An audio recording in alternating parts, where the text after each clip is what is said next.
Hello student, आज हम लोग कुछ क्वेश्चन सॉल्व करेंगे ICSE board class 10th।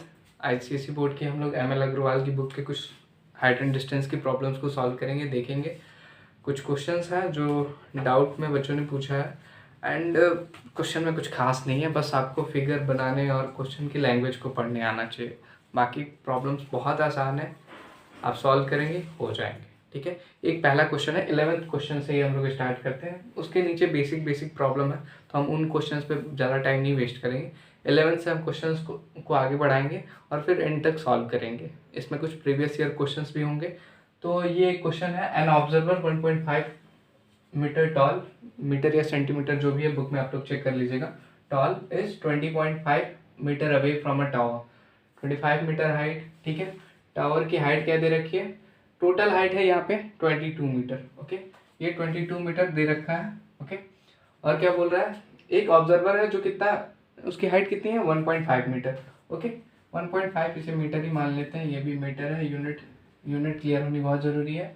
Okay, तो पूछ रहा है कि एंगल ऑफ एलिवेशन, जब वो ऑब्जर्व कर रहा है 1.5 मीटर, उसकी हाइट एक्चुअली में पहले से ही है, और यहाँ अगर थीटा एंगल पे वो देख रहा है तो एंगल कितना होगा, थीटा हमें निकालना है। ओके, तो बहुत आसान है। आप ये फिगर देख रहे हो, ये ऑब्जर्वर की हाइट है, तो ये 1.5, तो ये भी 1.5। ये डिस्टेंस हमें पता है 20.5, ठीक है। 20.5 metre away from a tower, ठीक है। 20.5 प्लस 1.5 दोनों को मिलाते हैं तो हमें पता चलता है कि टोटल हाइट ऑफ टावर कितनी है, 22 मीटर। ओके, इतना क्लियर है। तो अब हमें थीटा फाइंड आउट करना है। थीटा फाइंड आउट करने के लिए हम क्या करेंगे, यहाँ पे ध्यान देंगे, थीटा गिवन है तो हम क्या कर सकते हैं, ये हाइपोटेनियस है आपका, ये आपका बेस है। तो आप जानते हैं tan थीटा क्या होता है, tan थीटा हमें पता है, tan थीटा क्या होता है, परपेंडिकुलर अपॉन बेस।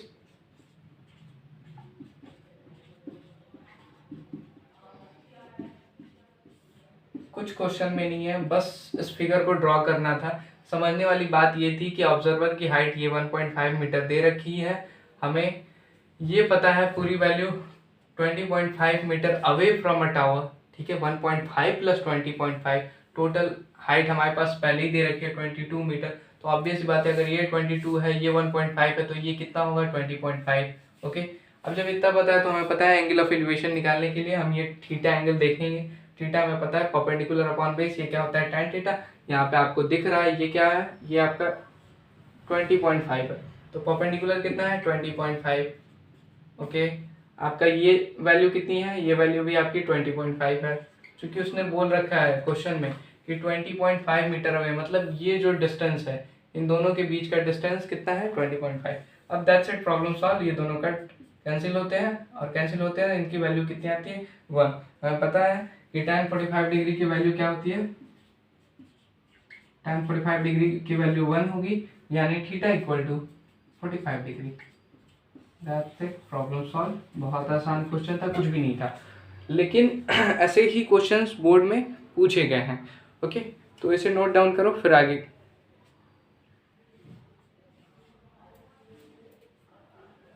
ओके, तो ये एक नेक्स्ट क्वेश्चन है, 12 क्वेश्चन है।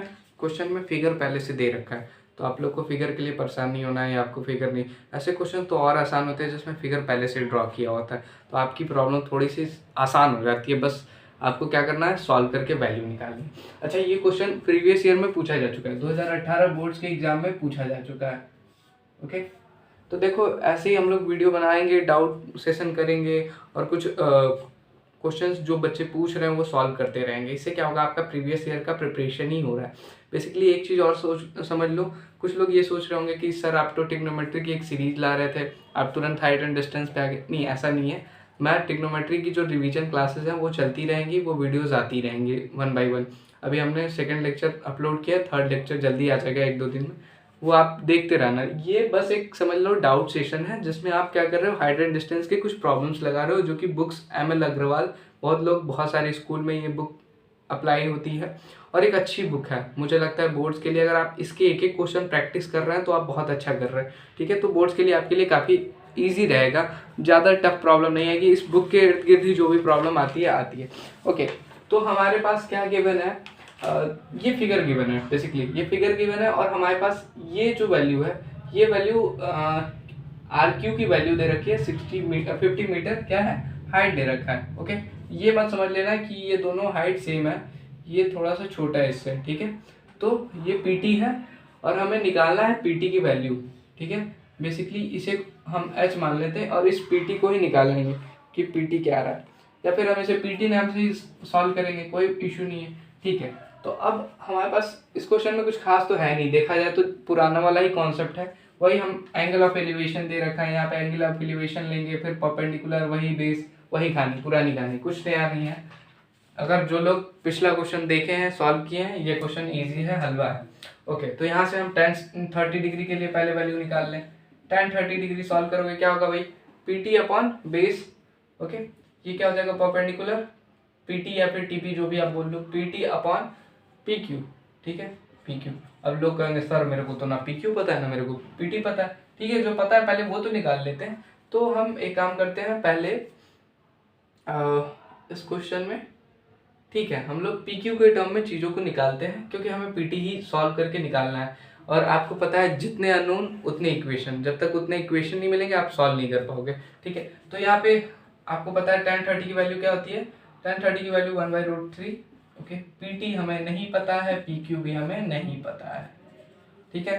तो क्या करेंगे भाई, हम लोग यहाँ से हम क्या कर सकते हैं, इसको यहीं पे छोड़ दें, इसे इक्वेशन 1 मान लेते हैं। ओके, चूंकि हमारे पास दोनों अननोन है, अब हम लोग इस वाले फिगर में आ जाते हैं।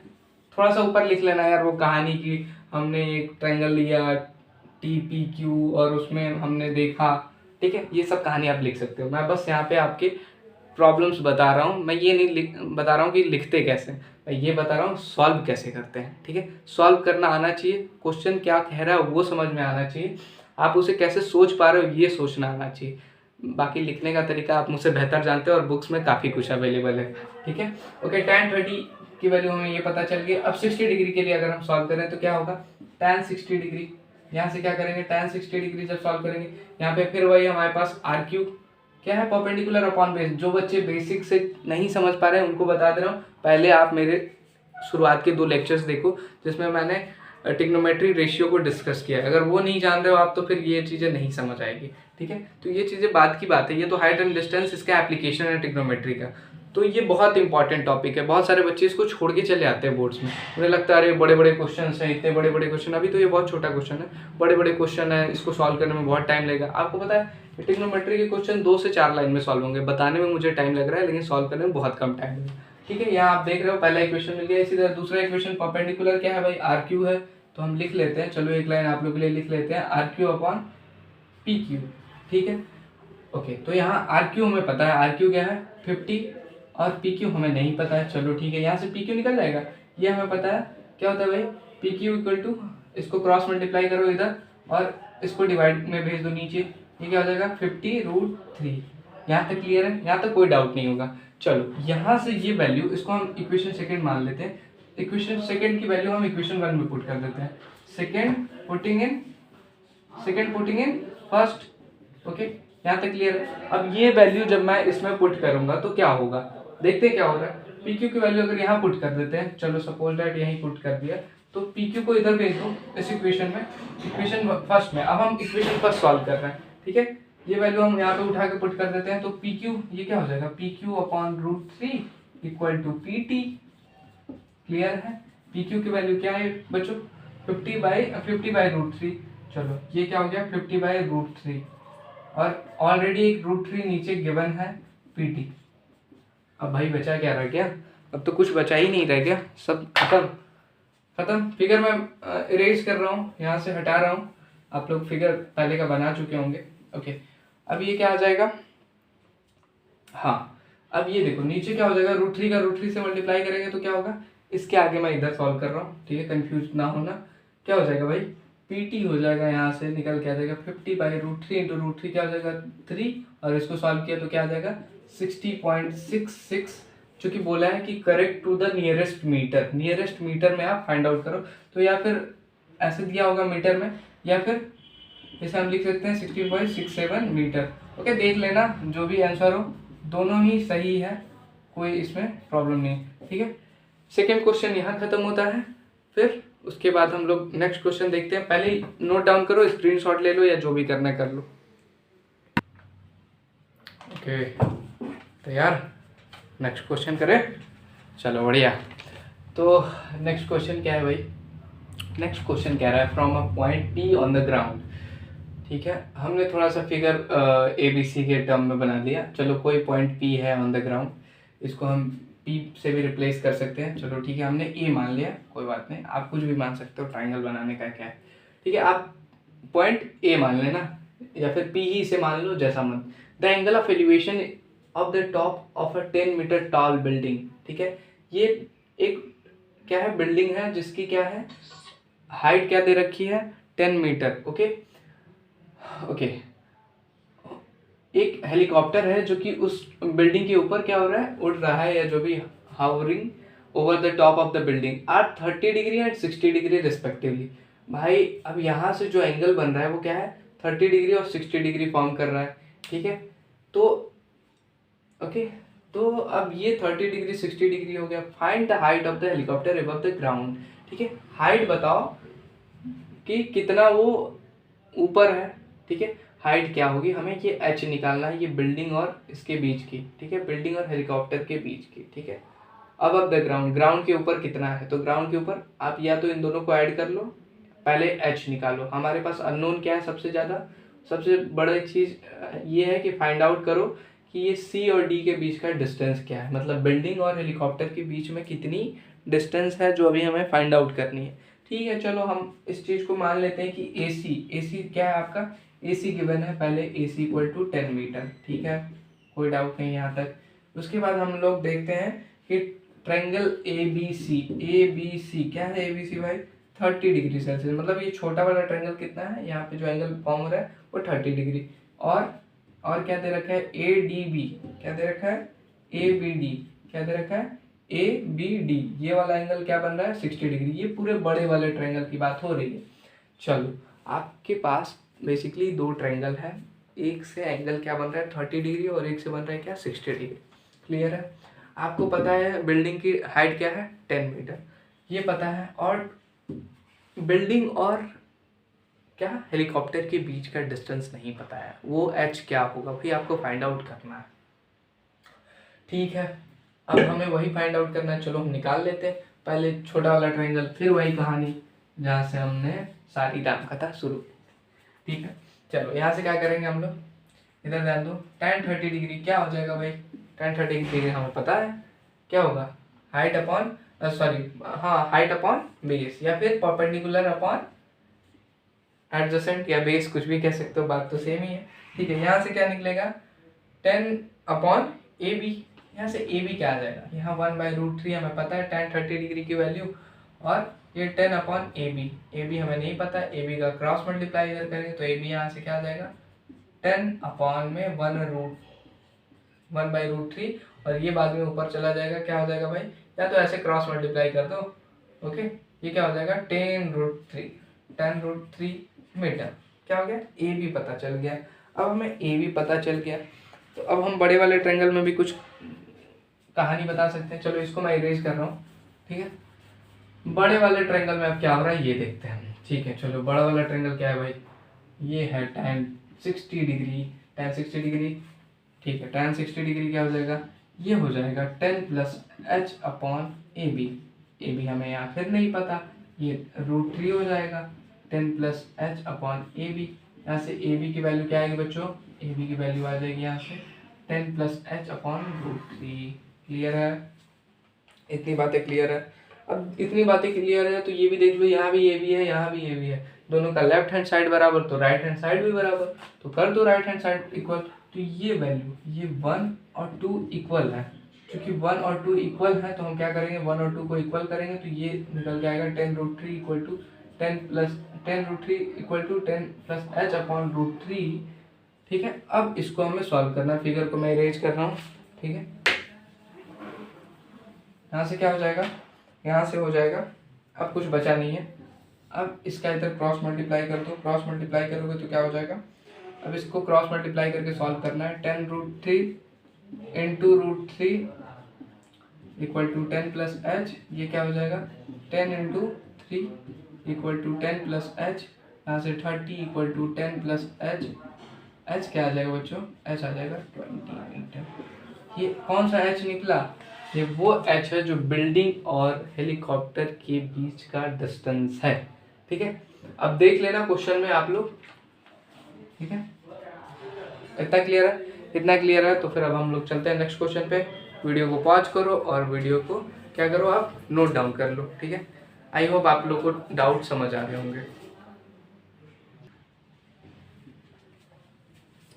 ओके बच्चों, क्वेश्चन नंबर 14 पे आते हैं। एम एल अग्रवाल की बुक है, वही क्वेश्चंस आगे चल रहे हैं। ये बहुत इंपॉर्टेंट क्वेश्चन है। ठीक है, बहुत बार पूछा जाता है ये क्वेश्चन कि भाई दो अलग अलग क्या है प्लेन्स हैं, वो उड़ रहे हैं और उन दोनों के बीच का डिस्टेंस क्या होगा।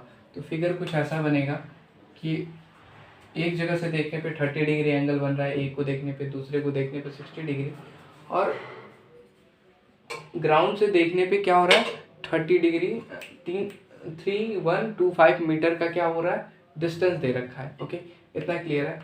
3125 मीटर का क्या दे रखा है, डिस्टेंस दे रखा है इन दोनों के बीच। इन दोनों के बीच का हमें डिस्टेंस नहीं पता है, एच मान लेते हैं। इतना क्लियर है। जब इतना क्लियर है तो अब कुछ बचा नहीं है। जैसे पुराने क्वेश्चंस में हम लोग कर रहे हैं वही पैटर्न फॉलो करते हैं हम लोग। यहाँ पे भी क्या करेंगे भाई, tan 30 डिग्री क्या करेंगे, पहले tan 30 डिग्री को सॉल्व करेंगे।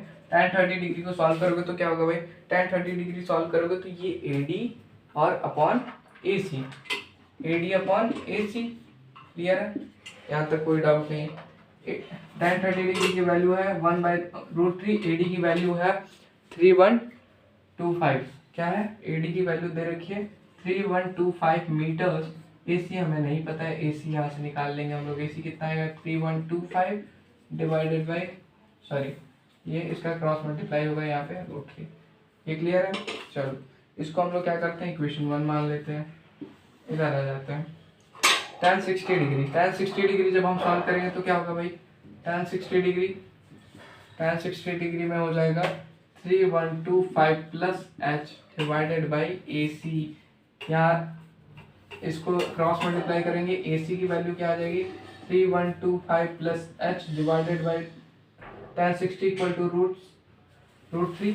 ये आया आपके पास वैल्यू। AC की वैल्यू आपको पता है, AC अभी आपने निकाला है। इसे इक्वेशन सेकंड मान लो। इक्वेशन फर्स्ट और इक्वेशन सेकंड को सॉल्व करेंगे, चीज़ें आ जाएंगी। कैसे आ जाएंगी भाई, ये वैल्यू उठा के यहाँ रख दो, तो जब इसे सॉल्व करोगे दोनों AC की वैल्यू को इक्वल करोगे तो क्या आ जाएगा 3125 √3 equal to 3125 plus H upon √3।